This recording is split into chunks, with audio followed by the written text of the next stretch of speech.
नमस्कार, स्वागत है आपका बुलेटिन में। मैं हूं आपके साथ विशाल। खबरों का रुख करेंगे, उस पर नजर डालते हैं इस वक्त की हेडलाइंस पर। चुनावी मैदान में सक्रिय हुए दो पूर्व मुख्यमंत्री। उमा भारती ने कांग्रेस को खुद घर नहीं संभाल पाई। दिग्विजय ने कहा आपका वोट 6300 रुपए में बेचा।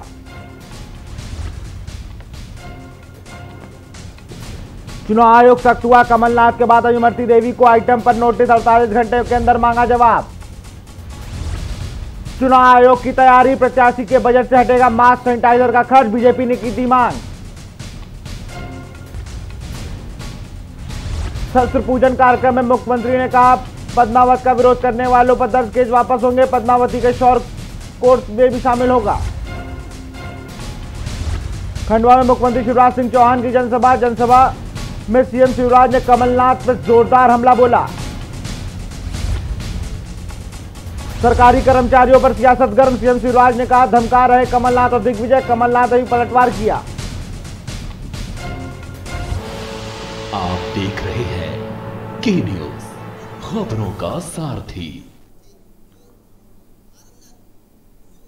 अब रुक करते हैं खबरों का। गरियासपुर सर्किट हाउस में भाजपा के शिक्षा मंत्री मोहन यादव सुर्खी विधानसभा जाते समय गरियासपुर के सर्किट हाउस में भाजपा मंडल के कार्यकर्ताओं ने स्वागत किया। इसमें मंत्री ने मीडिया से कहा कि कांग्रेस में लूट मची हुई थी, जिससे परेशान होकर उनकी पार्टी के विधायकों ने भारतीय जनता पार्टी ज्वाइन की और निरंतर यह क्रम चल रहा है। कांग्रेस के विधायक टूट कर हमारी पार्टी में आ रहे हैं और हमें पूरी उम्मीद है कि उपचुनाव में 28 के 28 सीटें भारतीय जनता पार्टी जीत रही है।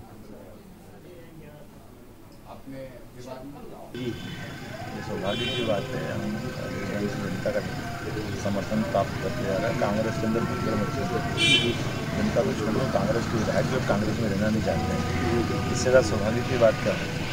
और जिधर से माननीय शिवराज सिंह जी अपना काम करते हैं, जनता की तकलीफ चेंज करा रहे हैं, लोगों का दिल जीता है। और 2018 में सर्वाधिक वोट लाए थे। ये अलग बात है, कुछ समीकरण हुए तो कुछ 5 सीटें हमारी कम नहीं हुई थी, लेकिन उसके बावजूद हमने सरकार के लिए कोई बाधा खड़ी नहीं करी थी।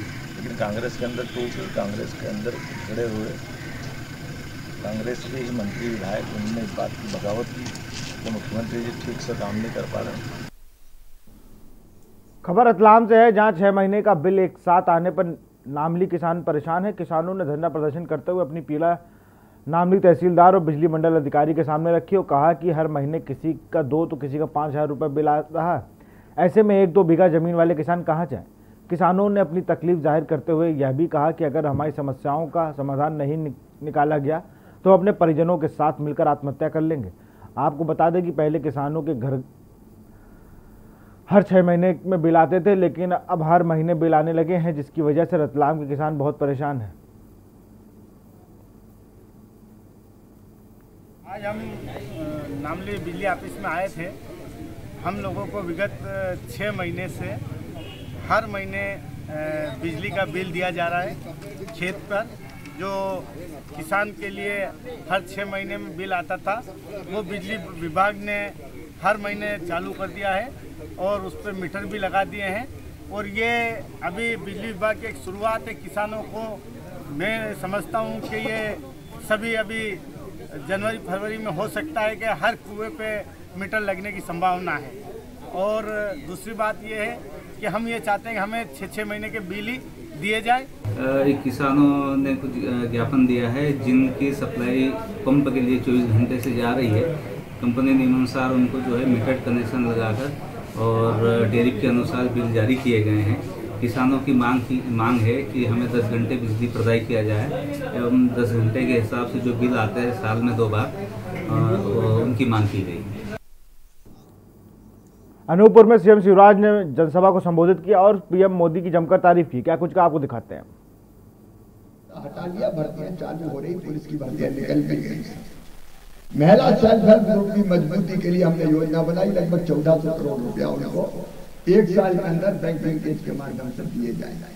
तो कुल मिलाकर समृद्धि और विकास का यही रास्ता है। और इसलिए मैंने तो सोचा ही नहीं था कि 1.25 साल में मुख्यमंत्री बन जाऊंगा। हमने तो सोचा 5 साल की छुट्टी, लड़ाई भिड़ाई में तो आंदोलन प्रदर्शन करो।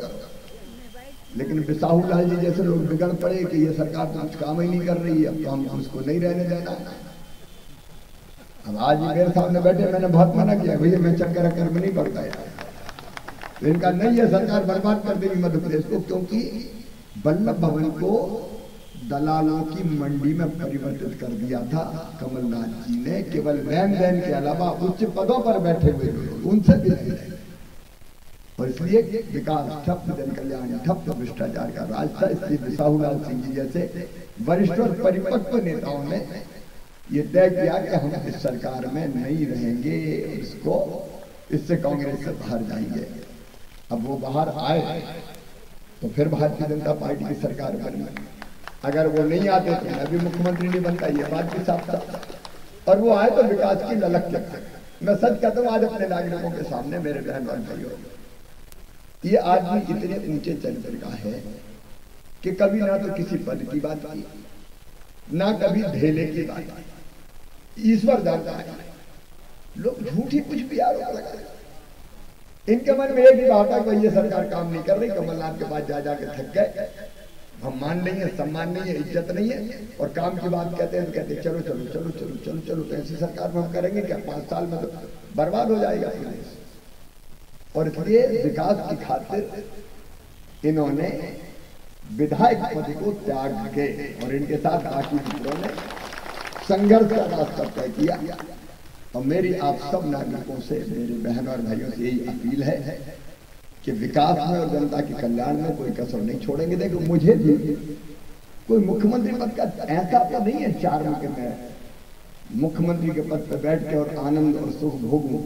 मैं तो पहले भी 24 घंटे में से 18, 19, 20 घंटे काम करता रहा, और आज भी चैन से नहीं बैठा हूं। एक ही संकल्प, एक ही सपना है कि मध्य प्रदेश में ऐसा कर जाऊं कि जिससे जनता का भला हो जाए और मेरी जिंदगी धन्य हो जाए।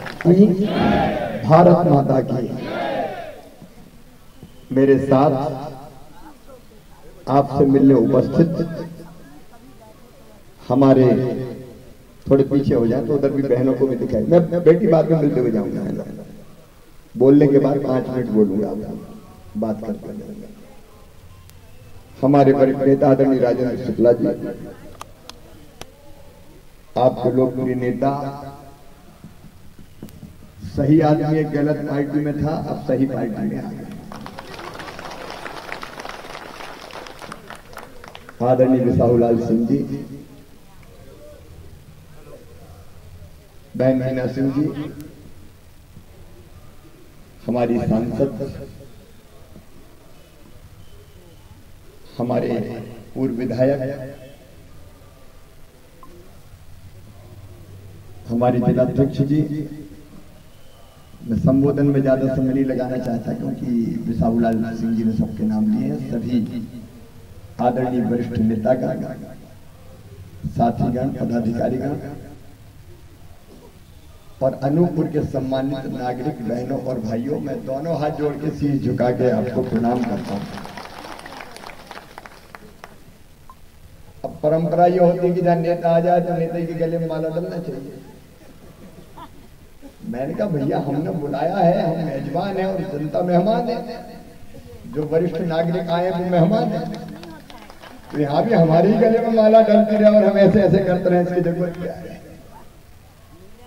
आज वास्तव में मैं भारतीय जनता पार्टी की पूरी टीम की ओर से आपका हृदय से स्वागत करता हूं इस बैठक में पधारने का। लोकतंत्र में जनता सर्वोपरि होती है, और आदरणीय बिसाहूलाल सिंह जी ने ठीक कहा। हम भी यही मानते हैं कि जनता की सेवा ही भगवान की पूजा है। जहां तक भारतीय जनता पार्टी का सवाल है, चाहे राष्ट्रीय स्तर पर आप देखिए, हमारा दृष्टिकोण स्पष्ट है। हमने कहा था कि कश्मीर से धारा 370 हटनी चाहिए। लोग कहते थे इम्पॉसिबल है, संभव हो नहीं सकता, लेकिन आदरणीय नरेंद्र मोदी जी के नेतृत्व में धारा 370 हटा दी गई।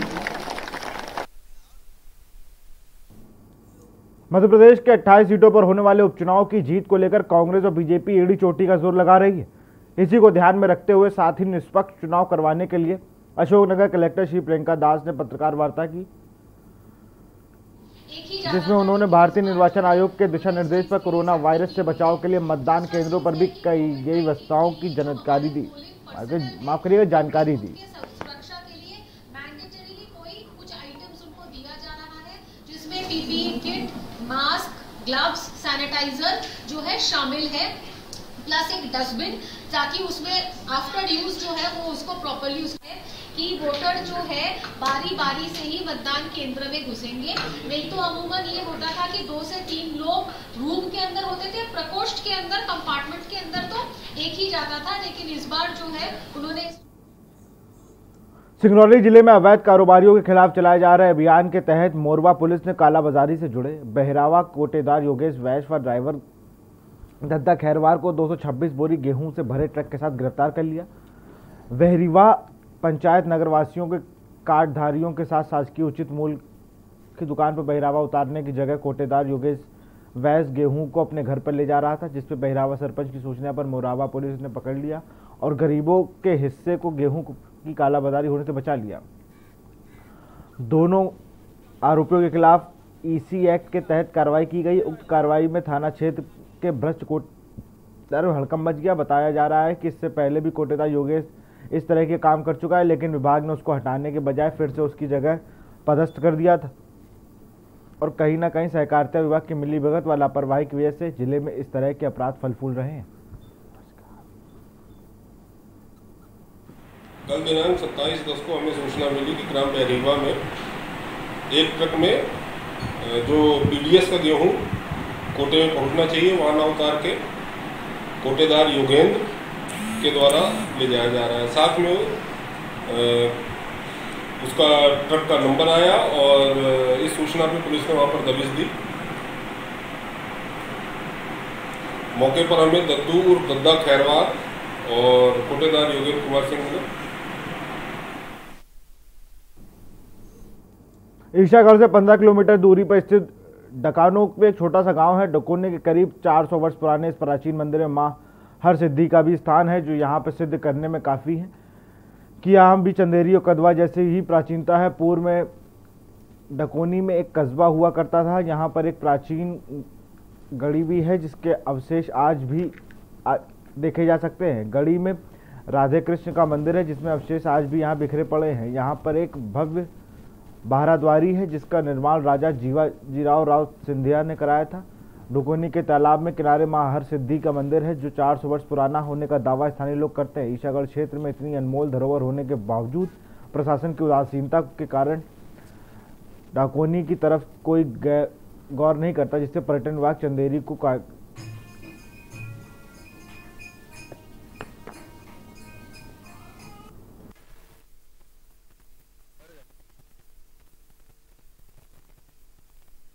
सीखी हुई मछली इसी तालाब में कूद गई थी और आज भी जो सफेद बीज डाला जाएगा वो इस तालाब से जो मछली निकालेगा तो काले ही कलर की मछली निकलेगी, कोई और दूसरा कलर नहीं आएगा मछली। अगर आज भी अगर कोई व्यक्ति इसमें मछली का बीज डालता है हाँ तो वो काला आएगा, काला आएगा। सफेद डालेगा तो वो काली निकले। आप जब उसको बाहर निकालेंगे पकड़ेंगे तो वो काली निकलेगी। मध्य प्रदेश में हो रहे उपचुनाव में शिवपुरी के कैरेरा विधानसभा में नवपर में पूर्व केंद्रीय मंत्री और राजस्थान के पूर्व उप मुख्यमंत्री सचिन पायलट ने कांग्रेस प्रत्याशी त्यागीलाल जाटव के पक्ष में विशाल आम जनसभा को संबोधित करते हुए मतदाताओं से कांग्रेस को भारी मतों से विजय बनाने की अपील की। सचिन पायलट ने अपने भाषण में कहा कि जनता मूर्ख नहीं है, जनता कम पढ़ी लिखी हो सकती है, गरीब हो सकती है, किसान हो सकती है, लेकिन वह मूर्ख नहीं है। सचिन पायलट ने अपने भाषणों में शिवराज सिंह चौहान को डंपर मामा की संज्ञान दी और कहा कि मध्य प्रदेश में शिवराज सिंह चौहान सरकार की तब डंपर कांड हुआ था और व्यापम कांड हुआ था, लेकिन इन दोनों कांडों में अभी तक कोई परिणाम नहीं आया। सचिन पायलट ने जनता को याद दिलाते हुए कहा कि आपको प्रत्याशी लाल जाटव जो गरीब इंसान है, सीधा साधा सच्चा इंसान है, इसे चुनाव जिताकर भोपाल भेजना है। आम सभा को संबोधित करते हुए सचिन पायलट ने जनता के हाथ उठाकर वादा लिया वह 3 नवंबर को मतदान हाथ के पंजे को करेंगे और त्यागीलाल जाटव को भारी मतों से जीताने की भी अपील की है।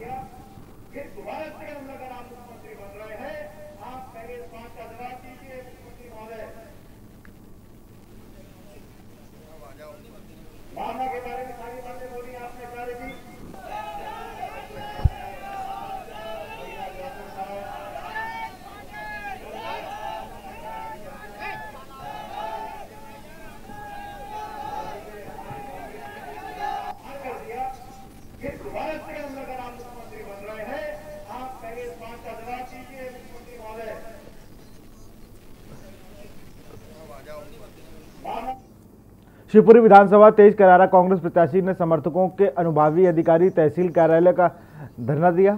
बता दें कांग्रेस प्रत्याशी व उनके साथ हजारों कार्यकर्ताओं ने तहसील की कार्यालय पर धरना प्रदर्शन कर शासन की गतिविधियों पर आरोप लगाते हुए फर्जी मतदान कराने का आरोप लगाया है, जिसमें प्रत्याशी ने बताया गया कि 27 अक्टूबर की शाम कर्मचारियों को फर्जी मतदान कराकर भाजपा के पक्ष में मतदान कराया गया, जिसमें कार्यकर्ताओं ने अधिकारियों को तत्काल प्रभाव से हटाने का लिए धरना प्रदर्शन किया जा रहा है।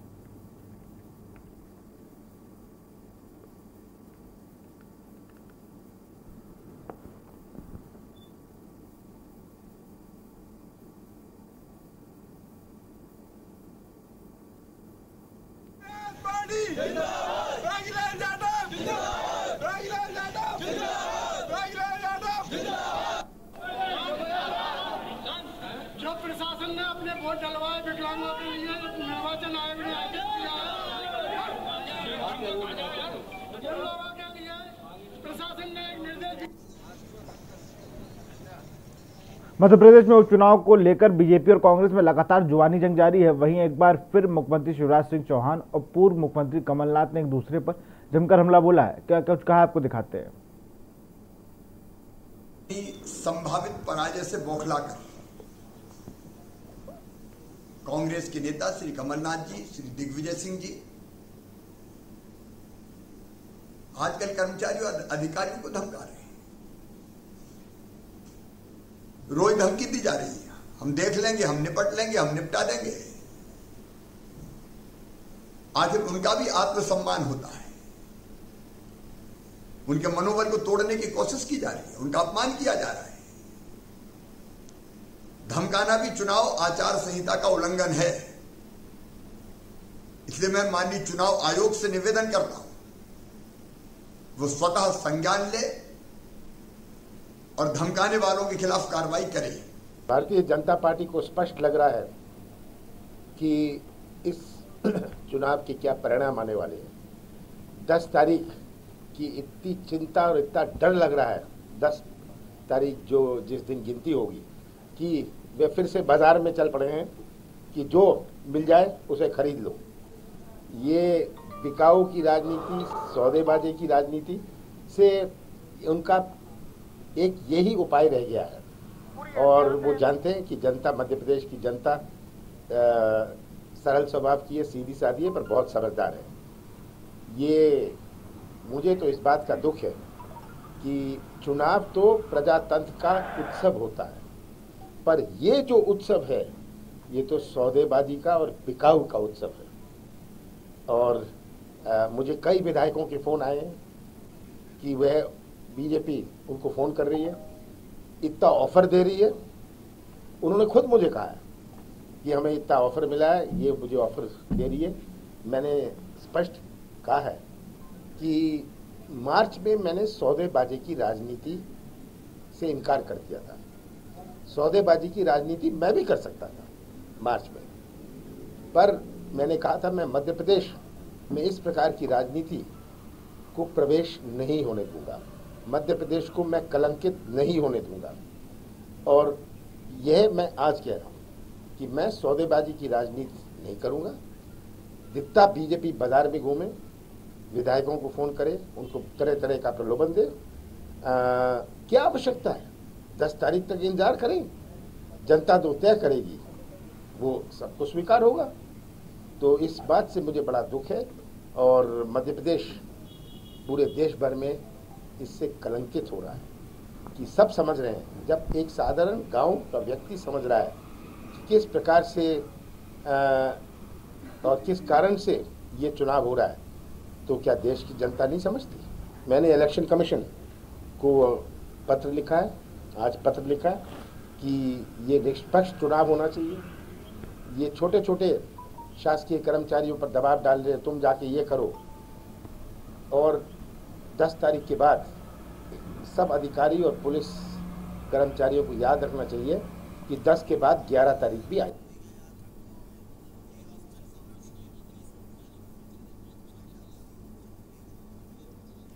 यहाँ रुकते छोटे से ब्रेक के लिए, जल्द हाजिर होंगे।